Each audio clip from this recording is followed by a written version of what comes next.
When everything is marketing and marketing is everything, taglines and trends are just the tip of the proverbial iceberg. On the M Word, we're talking marketing and mission and the pursuit of what's personal. I'm your host, Jennifer Mulchandani, and you are listening to the M Word podcast presented by Arlington Strategy. Today, I'm talking with Rachel Oslund, a certified master home inspector and managing partner at LodeStar Inspection Services. We go deep and personal in a conversation about faking success, being broke, empowerment, and finding her authentic self, which has helped Rachel to use her business and her expertise to help build communities. Rachel didn't have a background in marketing or home inspection, but she stepped into her roles with determination and, despite many bumps along the way, has found success on her own terms. Rachel, I've been looking forward to having you on the podcast for a while, so thank you for being here. I can't wait for this conversation. Thank you. Yeah, I'm super excited to talk with you.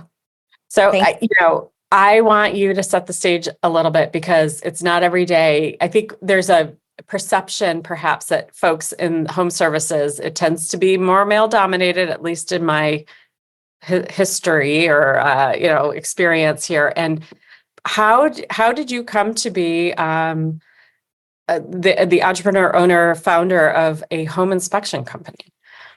That is a great question. And you're right. Most home service providers it's generally a male dominated field, especially home inspections. And it's growing. The home inspection world is expanding. As a matter of fact, the American Society of Home Inspectors last year, our president was a woman, which was remarkable. But I got started because my dad, when he was getting out of the Army, he was a chaplain in the Army, wanted to start a company that fit him. And he was very into construction and building and had been because his dad was. And so he bought a franchise and said, Rachel, you would love this. And I was just at the point that I was finished homeschooling my kids. They were ready to go to school, middle school. And so I started with him and it was great.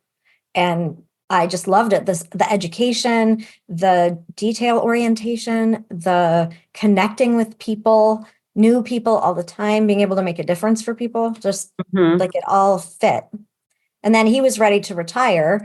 And I decided to just go out on my own and get an investor and started that up. And it's been 5.5 years now of my own company. Did you always know that you would be an entrepreneur for yourself? I did not. And when I look back, I see it. Like I sent my sister, because I'm the oldest of two, the older of two, I sent her door to door selling crayon shavings when we were kids. And I also put on a neighborhood carnival. And I negotiated with a neighborhood kid that we could use her, I don't know, like a beanbag toss kind of thing at no charge. Like she would let us use that, but I would keep all the profits. And her dad came down to negotiate with me. And so as I look back, those seeds were there. And I remember offering a frequent babysitter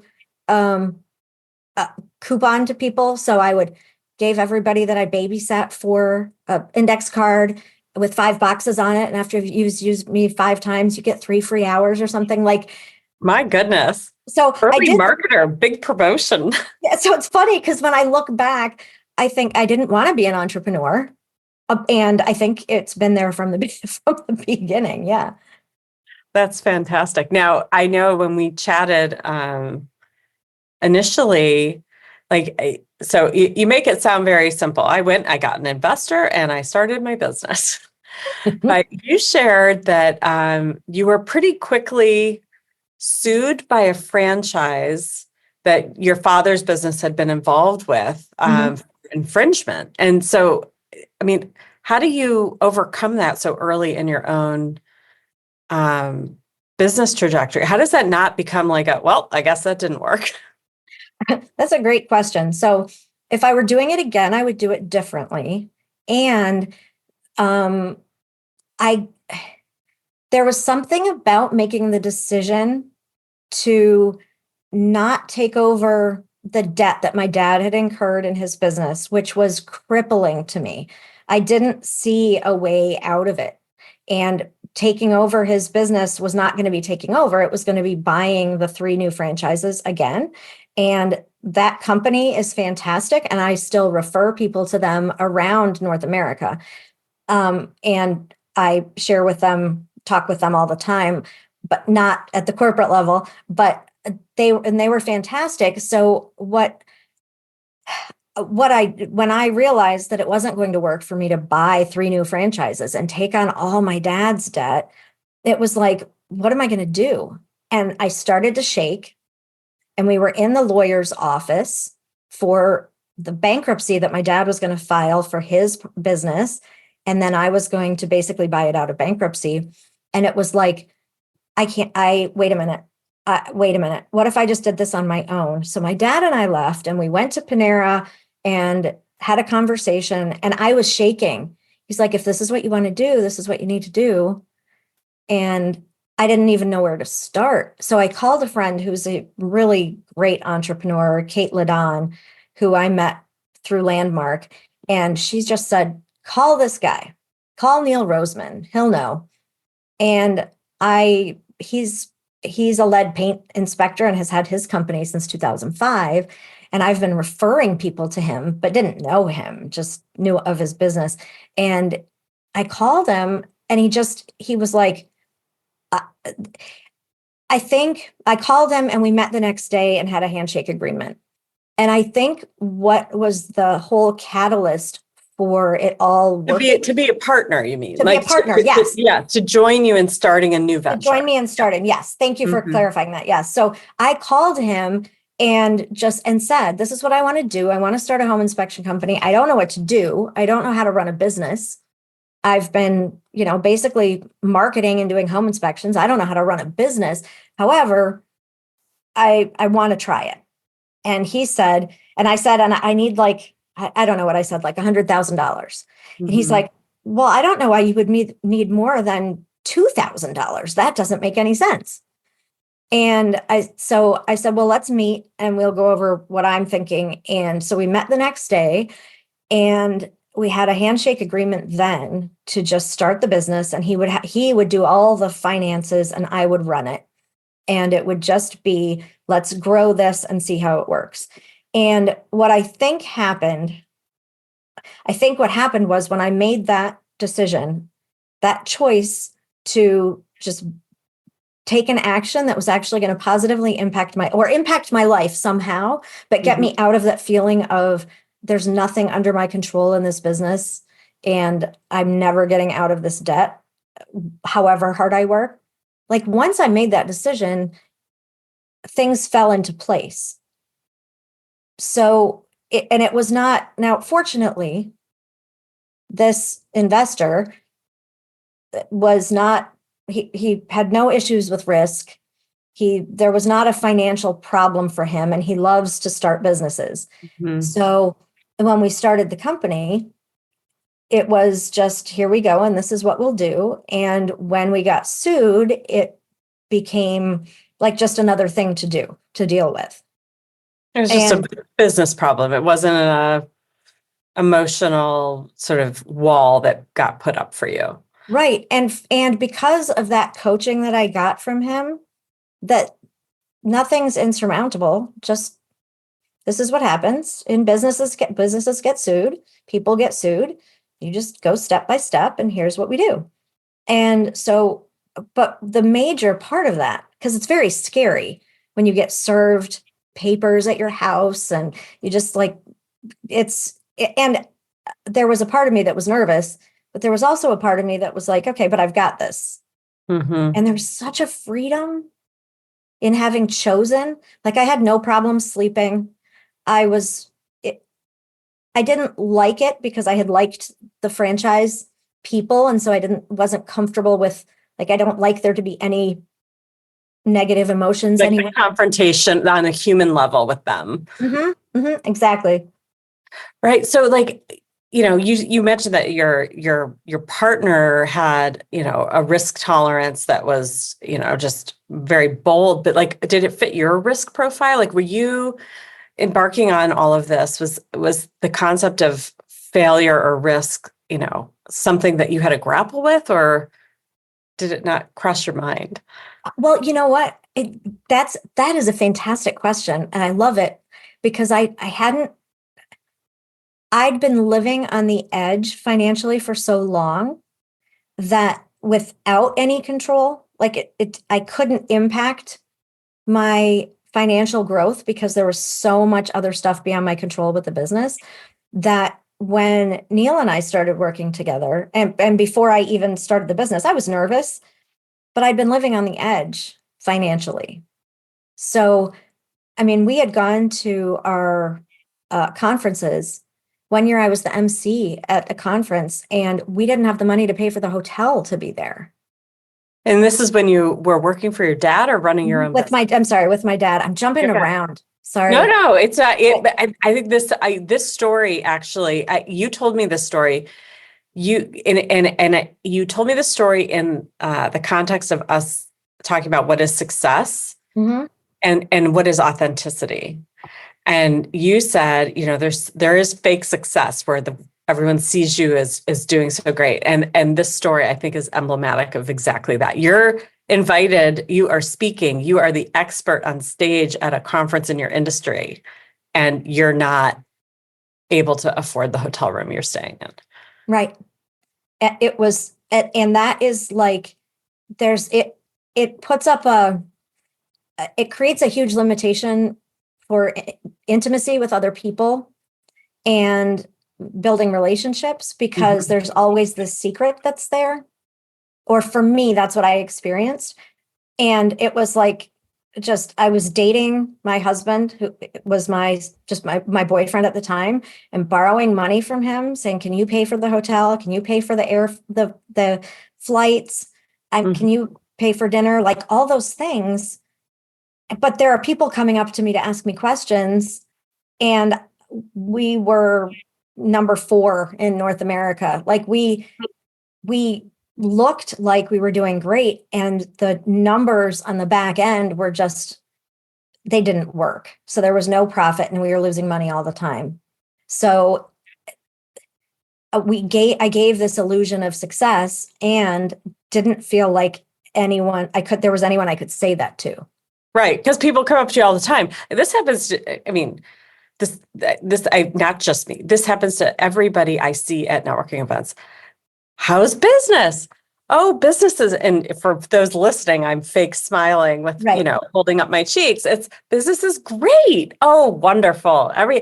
This gut reaction to sort of pretend that like you don't want anyone to kind of know like shit's hard.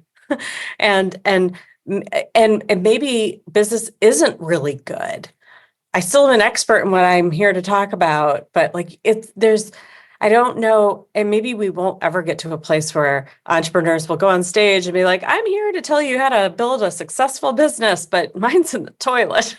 But Yes. there's so much of that, right? Yes. Yes. And it's so easy to create walls between yourself and other people by not being authentic about what's going on. So our business was good.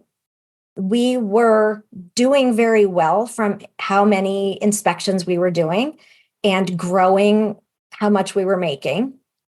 But on the back end, the business side of it was, and I didn't understand or know enough about it to be able to even make corrections or suggest corrections. Like my dad was the expert on that. So seeing, like being able to meet people and they say, how's business? Well, business is great. But there's this whole other side of it. And it's so fucked up that we have to, that we feel this need to do that. And so part of why I was so excited to talk to you, and when we started, because I was going to talk about home inspections and all of that stuff, but the real juice of it all is like we fake it. Oh, And totally. and there's the auth, and then you brought up the authenticity of like, yeah, but what's that like for you day to day? And how does that affect all the areas of your life? Because there's no intimacy with other people when you're holding this, you've got this wall about a major part of your life that you're worried about or thinking about. Yeah. And so that was a huge thing. And so you actually asking me that or getting that out of me when we had our phone call a couple weeks ago was really powerful because I've not talked about it with anybody. So this is Wow. it's a big deal for me to actually get it out in a way that it's empowering to have had you actually validate what I was saying too. Because I know there's imposter syndrome, but this was like, it's not fake imposter syndrome. Things are bullshit behind here. You know, Right. like, I mean, so I think things are bullshit in every business to the point where, I mean, and I mentor staff to this point that everybody is just making it up. All it is your role, no matter where you are in the business, mhm. whether you're an individual contributor or you're a leader, everyone's just occupying a set of responsibilities and flexing as much as you can to take your learned experience. But there's no, it's not like you show up to work and someone hands you the rule book. Like today, these are the struggles you're going to have, and here's how you're going to overcome it. You're just, it's play pretend with actual money at stake. Yes. And if you've got employees, it's their lives at stake, which Right. adds another layer to what you're dealing with. And and I'm sure it's not just parents, but I, as a mom, had this feeling of what am I teaching my kids? Because they see me struggling and they see me working all the time and we don't have the money for stuff. So what's the How often have you had, and maybe this shifted once you were the owner with the decision-making Mhm. power, but, how many did it ever cross your mind? Like, this isn't working. I need to be doing something totally different. Or was Yes. was that just, you were on the path and you had to stay on it? I had a couple things. So the first one was, this isn't working. I'm going to get a job at UPS delivering packages. I could do that at night. And I'm in Baltimore, so there are hubs here. There's an Amazon hub. Things get delivered in 2 hours. I could do anything. I think this was pre-Uber and DoorDash and stuff. So, but I was thinking I could do this at night. And so I applied for different positions like that and didn't end up following through on it. But that was like, I need more money and I need to have a consistent income that I know I can rely on. Mm. And this was, my dad had multiple businesses and never been successful in making money with them, basically just bought himself a job. And this, which isn't bad if that's what you want. But in this one, he had said, this has to be the job where I make money because it's got to pay for our retirement. So mom and I are stuck if this doesn't flourish. So I had this feeling of like, I can't just Mhm. leave because this is mom and dad's retirement. Like, this is their life. And so if I don't help with this, if I don't at least make enough here to give him some money every month after he's out of it, then there's no point at all. And then he and mom are going to not, like, what are they going to do? Live with us? We've got too Right. many stairs, all those other things. And then how does that work with my sister and her husband and their kids? And my kids? And the whole thing was just like, what do I do? Mm. And through all of that and trying to figure it out, there was I found out that my husband was a drug addict and I didn't realize that. And I knew something was wrong the whole 15 years we'd been married, but I didn't figure out what it was. And I knew there was something. So I spent my whole time looking at that. But that was happening in the background of the business stuff. And then I had 2 kids and a mother-in-law who was an addict who was also living with us. So there were all these other pieces and then trying to fake it it was exhausting, just exhausting. Yeah. It's a lot to emotionally carry because I feel like entrepreneurship too, it's like, and you touched on it, the burden of like other people's well-being is on your shoulders. It's not Yes. just, well, I'm doing what I want and it's only going to impact me. When it impacts other humans, there's a level of responsibility there. So at what point along this path did you feel that you were successful? Yeah. I'm successful now, and I'm not done, Mm-hmm. and I'm still striving. I'm still I am not nearly where I want to be, and that just comes down to I see more potential, possibility, and opportunity that I have not yet grasped. But when I realized that I made enough money that it paid off all my debts and could, in fact, buy a larger house and get a different car, and chose not to, and chose to just stay in the house that's working for us, that we love, and keep my car, and actually not all of that gives me this feeling of like, wow, I'm not struggling, and I'm at a place where there is some balance. And people say, because I volunteer and I've done I do so much with so many real estate associations across the country that, and people are just like, well, you never stop. You've got all these things, you do all these things. And my favorite thing to say, which stuns everybody, is, but I love naps. So I think success for me is being able to walk the dogs in the park and not be stressed out and have a break like that, to be able to sleep in if I feel like it. Like this morning, I slept until 9:30 and then got up and just kind of puttered around. But every other day this week and next week, I'm up early and I'm doing other things. So today was kind of like that's success for me, being able to spend some time with my son who's visiting. I'm not struggling financially. I always would like to make more so that I can benefit things, make some other donations and support some other people and make sure my retirement is set. But hopefully I've got another 20 years to do that. But success for me is I could take a nap. I love that view of it. It's like it's almost like, I mean, we're not talking about happiness like in the philosophical sense, but it's being contented with the things that just bring you peace on a daily basis, right? But you Yes. had said to me, because I have this written down, you discovered that you said, I discovered that being myself could make me wildly successful if I could have the courage to be me. Wow. So what you said it took connecting with people deeply. So was that early? Did that like that being authentic, be like letting go of the faking it, letting go of, was that learned? Was that you working with a coach? Was that you working with a shrink? Was that you self-help booking? Or was that just like growing up and sort of maturing in your own business?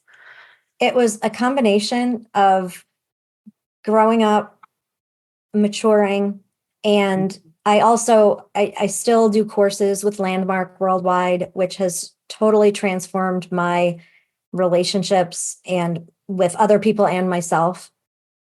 And that in itself has been amazing. And then having this business partner who has been coaching me nonstop to be successful on my own. And what was so exhausting working with my dad was because I felt like I couldn't be authentic anywhere, I absolutely wasn't. I I like you, you're nice, but there's going to be a wall. And Mm-hmm. now what I really got was that people actually are attracted to connection and realness, Yeah. authenticity.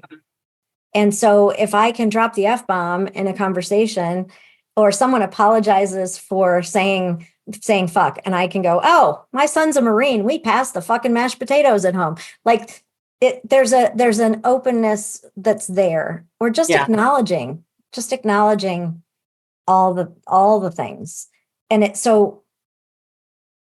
the authenticity, that quote is just spectacular. Like I want to cross stitch it on a pillow, or have someone else cross stitch it on a pillow for me. I'm sure there's a small business out there who does that. So. Yes, I'm sure. And I'm not going to do it because my eyes are not that great anymore. But however, I'm okay with myself because now.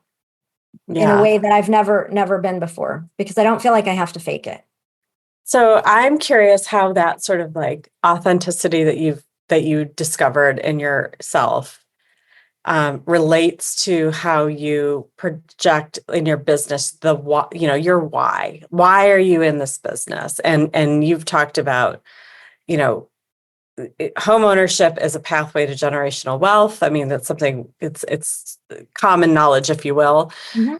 How do you see your role in sort of fulfilling that purpose in society, and like and what came first, like your authenticity and then knowing that that's your purpose, or was the purpose helping you discover who you really were authentically? The purpose was in the background, and I didn't feel comfortable exposing it with my dad's company. Mhm. And then starting this company, I felt like I had a new lease on life, and I could create myself as I know myself to be and want to be. And so I started getting connected with different organizations that educate and support people who are in all different areas of life rather than just mainstream um, people who've owned houses before, parents owned houses, grandparents, all those things, so that I could actually support and make sure that everyone feels welcome in a world that works for everyone, which then looked like me being the treasurer for the Maryland Hispanic Real Estate Association and being on the board of directors for the Baltimore chapter of NAREB, which is the Black Realtor Association, and um, being with the LGBTQ plus Real Estate Alliance.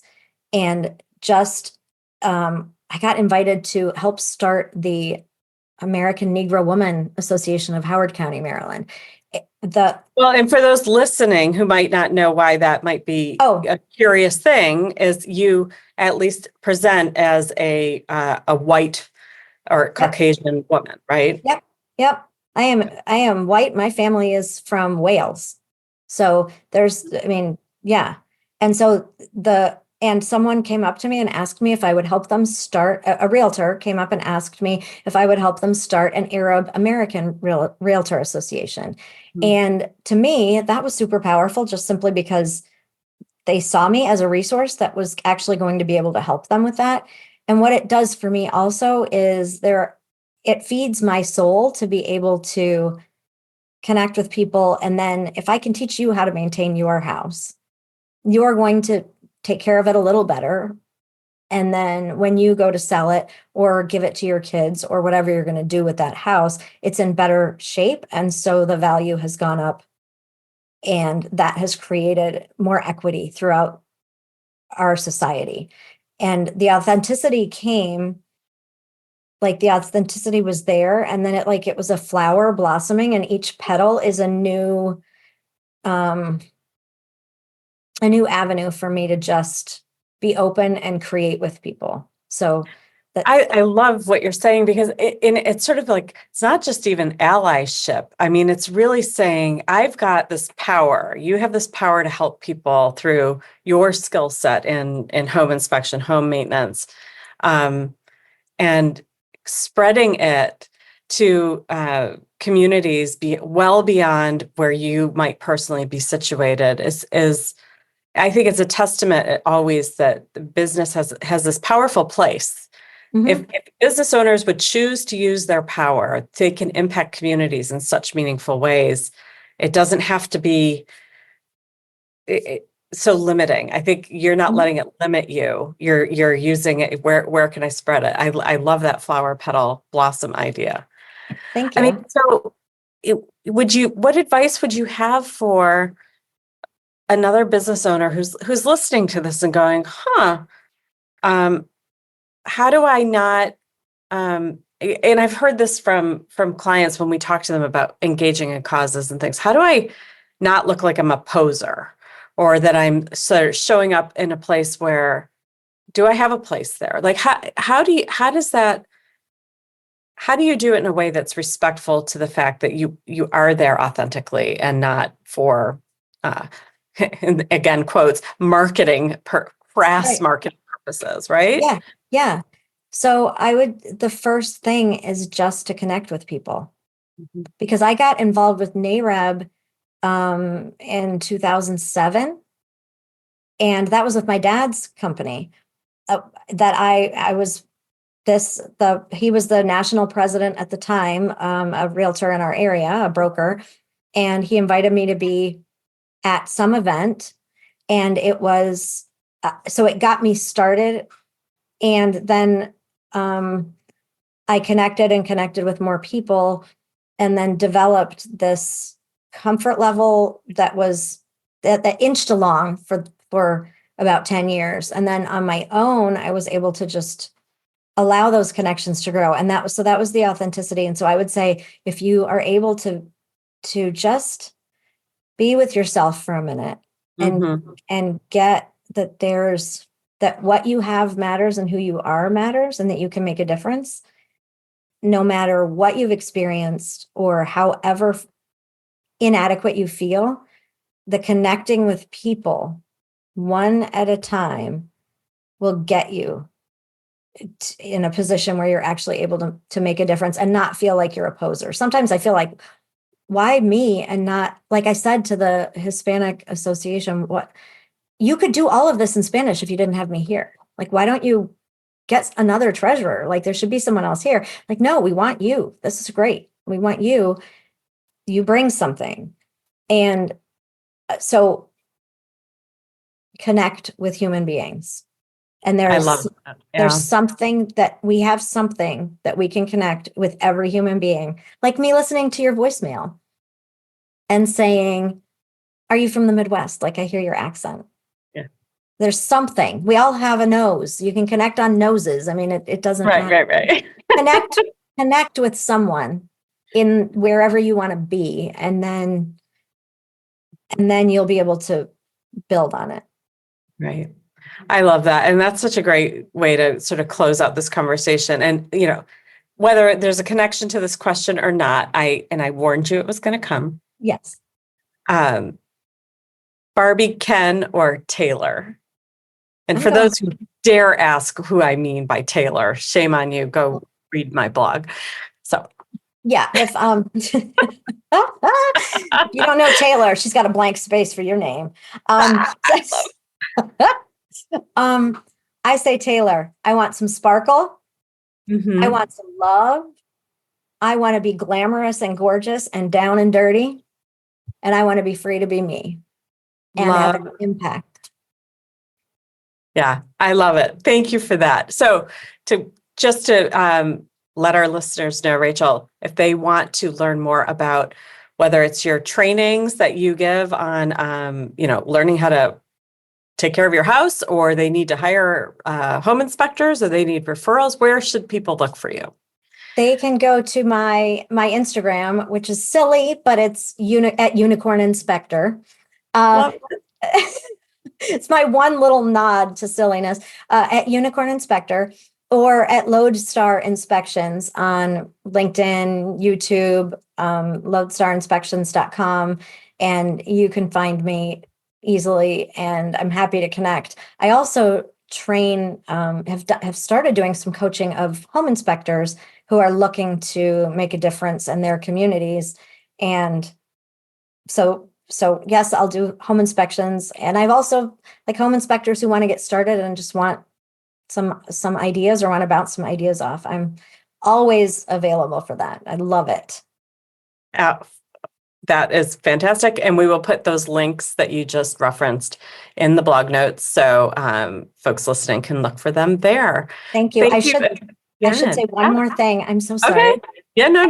I just realized that most don't ever name a company. If you're going to start a company, listeners, don't start a company and name it LodeStar, because everyone will think you're saying Lone Star and you've got a cold. It's LodeStar. We're not in Texas, we're in Maryland, and we do like Northern Virginia, Southern Pennsylvania, and Maryland, DC. But I chose LodeStar because a LodeStar is a light that guides you home. And that's what I wanted to be for people. Oh, that's beautiful. Thank you. Awesome. Well, Rachel, thank you. This was so much fun. And thanks for having me. I hope we can chat again really soon. Yes, definitely. Thank you. See you next time. Bye-bye. Bye. Thanks for listening to The M Word. I hope you enjoyed today's episode. Subscribe and never miss a podcast. Visit arlingtonstrategy.com for more. The M Word is an Arlington Strategy production hosted by Jennifer Mulchandani. Our theme music is by Moochie. Graphic design by Kayla Fagan and Emily Rare. Sound engineering and editing by Winston Turner.